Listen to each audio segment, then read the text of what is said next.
G'day everyone. Today we're going to highlight how to get started with the Bigfoot trencher.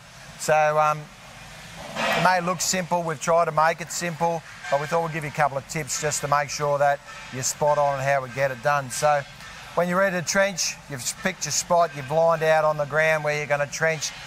You lift your main arms of your boom up, get your foot about 200 mil off the ground. That's about the optimum. You may have to adjust that depending on makes of models of machines, but that's about an optimum area that you want to be.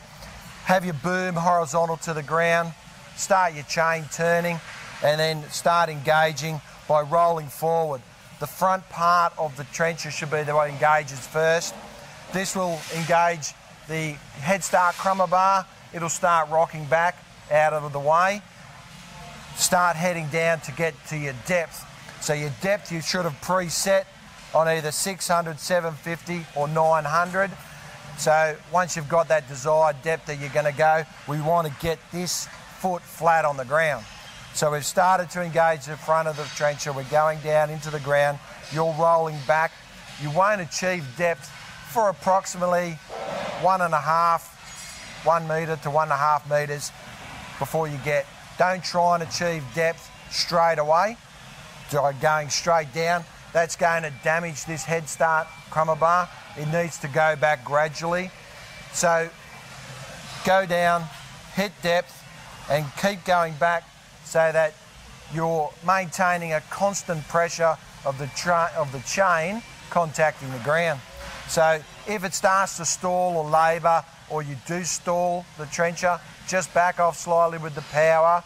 Not your speed, not your auxiliary speed or hydraulic flow, just you're pulling back.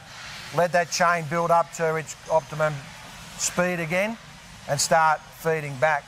So in the lighter grounds, you're going to notice you'll be able to travel back fairly quickly. If you're in harder, rockier grounds, compacted soils, you really need to just let that chain cut its way through and keep a constant power onto it so that it cuts the ground. So the head start will go over any sort of boulders or anything that's not being removed, but it will keep all that soil hard against the chain, up and out and off to the side with the spoil auger. Once you've gone back, and if you need to come out for any reason and go back in, just drive forward of the end of your trench to get back down, so you're not sitting the foot flat onto your spoil at the back.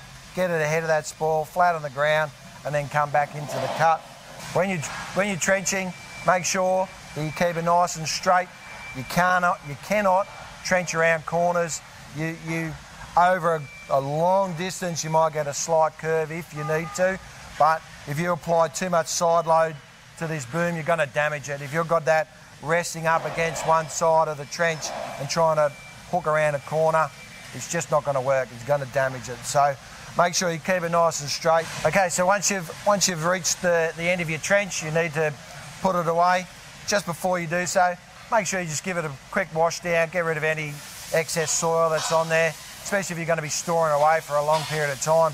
You don't want all that soil just sitting there, especially if there's a bit of moisture in there. That's only going to seize links up in your chain, all that sort of thing. So give it a quick pressure wash, give it a shot of WD-40, something like that, that's just going to keep it all ready to work at its optimum performance next time you bring it out. Check all your components up in your crummer bar that nothing has come loose or damaged or anything like that, and put it away ready to dig another day.